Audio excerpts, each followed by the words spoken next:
Hi everyone, Stepan here. In today's test I have two positions from my training games. They're both very interesting. One is harder, one is easier, but they're instructive for different reasons.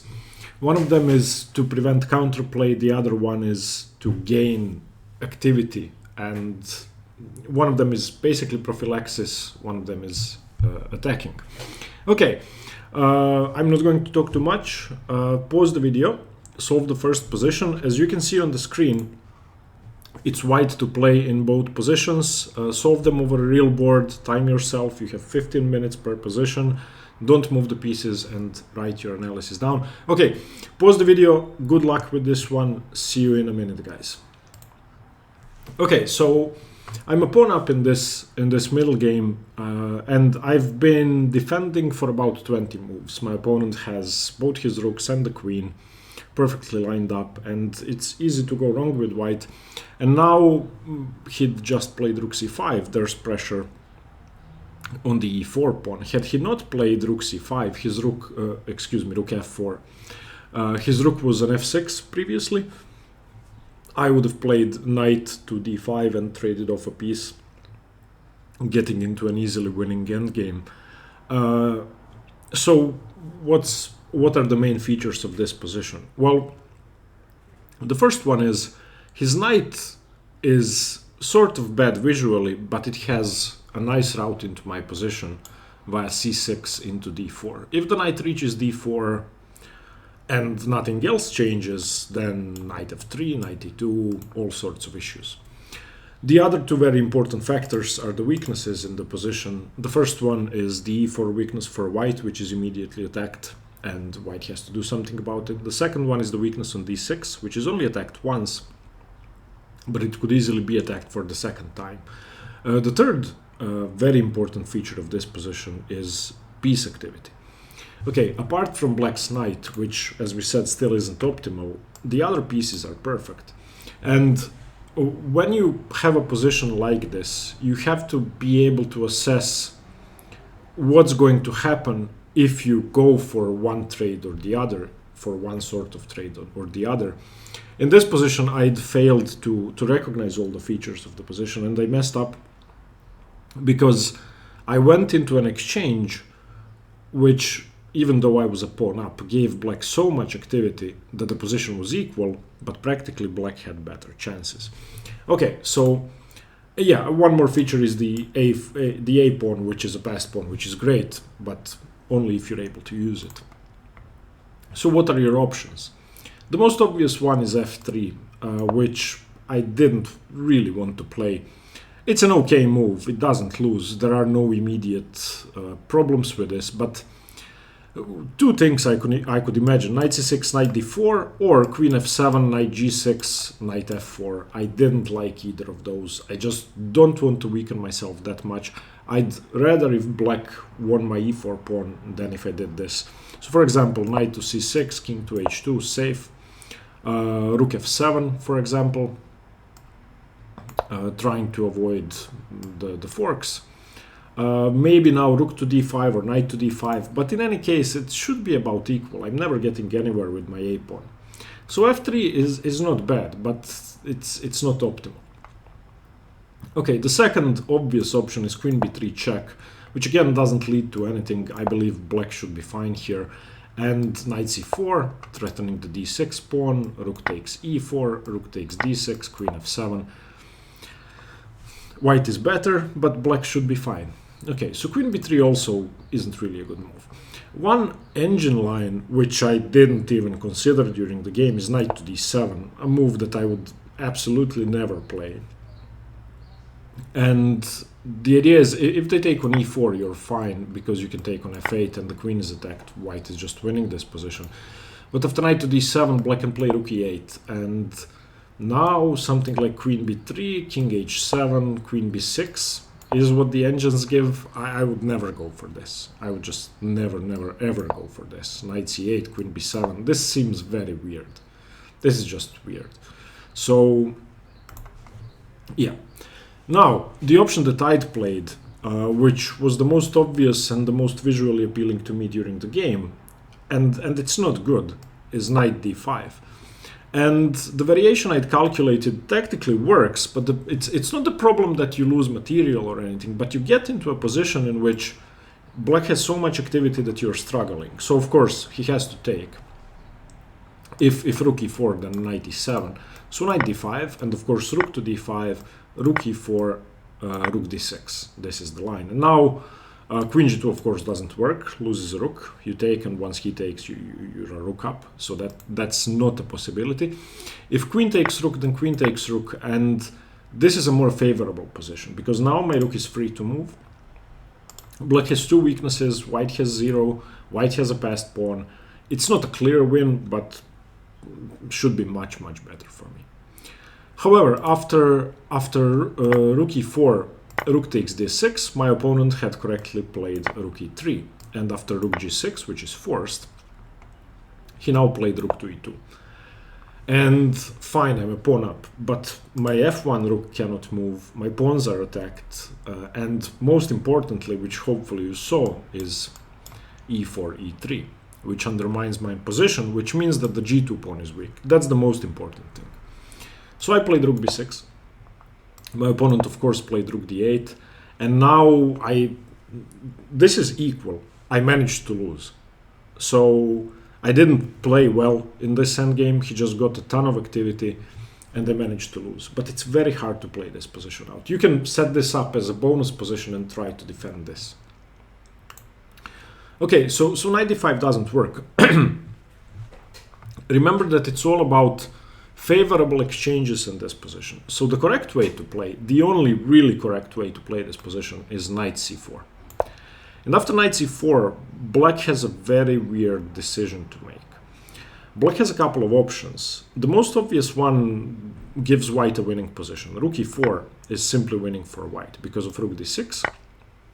And now, once we play the same variation, rook e3, rook g6, and, well, knight g6, knight e3 is much better. So, for example, rook e4 and rook g4, this is very, very close to winning. And, for example, if rook e2, I just play a4. If rook takes, then takes, and this is tremendous. Pressure on e5. This pawn is moving forward. It's defended by the knight. So after knight c4, rook e4 really isn't an option. So let's look at the other options.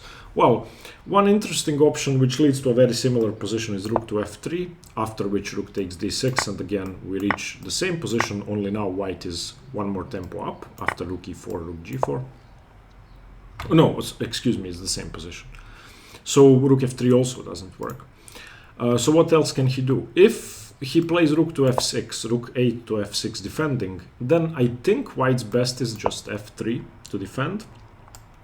And now black goes for his plan of getting into d4, so knight c6, king h2, knight d4. But now this annoying move, knight b6, and I'm going to get a great knight as well. So knight d5, the rooks move in anticipation of the fork, and this again is much better for white. We both have great knights, that's fine.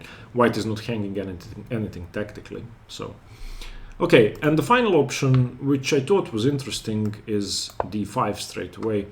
And now, of course, if you take it, then you lose a piece. So the tactical variation works, knight e5, queen e4, rook e4, rook f to e1, and again, a great exchange has just happened because the knight is still on the board. The f2 pawn is not under pressure. The g2 pawn is not under pressure. I don't have a rook stuck on f1, and this is just winning. A clear passed pawn up. So yeah, the correct way to play was knight to c4. Hopefully you got this. I mean, it was hard for me during the game. I remember spending only a minute or so on this one. I just thought knight d5 was okay because I saw that I'm going to trade queens and remain a pawn up. I'd underestimated my opponent's activity. Don't do that. Okay, second position. Again, from one of my training games. This one is easier. Again, it's white to play. And now, as opposed to the first one, you are the one who seeks maximum activity. It's going to be easy to calculate this up to a point. You have to look about 7 or 8 moves deep. It's not hard to calculate. The first sequence I'm sure you will find. Okay, pause the video. See you in a minute. Good luck. Okay, in this position, there's a forced sequence which gives white a much better endgame. Maybe the engine can draw, but I'm not sure. Okay, so the sequence which is forced is bishop c5, rook c5, rook e3, king anywhere, takes, takes, king e2. You're closer to get into the center with your king, and any other variations don't really work. If you start with rook e3, then he can, well, do something. Okay, so this is just forced. If you don't go for this exchange in any move order, then the position is simply equal. Playing b4 doesn't work, getting your king close doesn't really work because black can play king to d6. So this is forced. Once you reach this position, it's important for black to get to the d6 square straight away. I'm going to show you what happened in the game first, which was just easily winning for me, and then I'll show you the resilient variation, which hopefully you calculated and found for black, which I think I did manage to refute. So in the game, my opponent played king e7, I played king e3, and he played king e6, which is just weird, losing a tempo, because I want to play king d4, he has to play king d6. I played king d4, and again, he has to play king d6, but he's a tempo down for no reason. He played rook c7, and this just loses. Simply rook to b4, now everything is stuck. He isn't getting anywhere.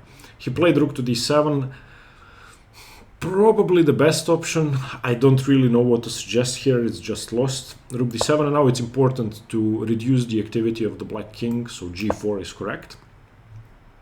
He played g6, I played f4, he played g5, and now a tactical sequence which simply wins the game. Rook b6 check, king f7, fg5, fg5, king e5, and it's all over. He played rook e7 check. Of course, you don't take this pawn because a lot of activity with rook e2, rook h2, but you play king to f5. And now if rook e2 happens, black doesn't have a passed pawn over here, and this one is still a liability. He played king g7, which makes no sense. h6, king f5, and then he went back and I played here. No, I took the pawn first, sorry. Something like this happened, and here he resigned.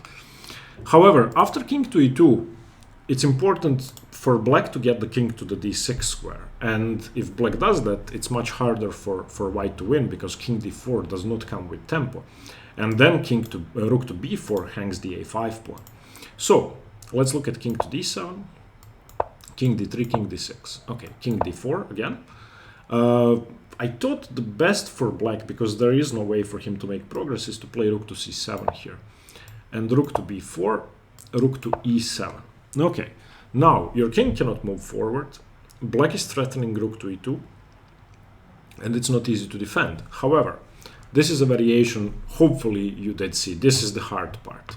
Okay, so rook b6, king to c7, of course, defending the pawn, and now the key move, f4.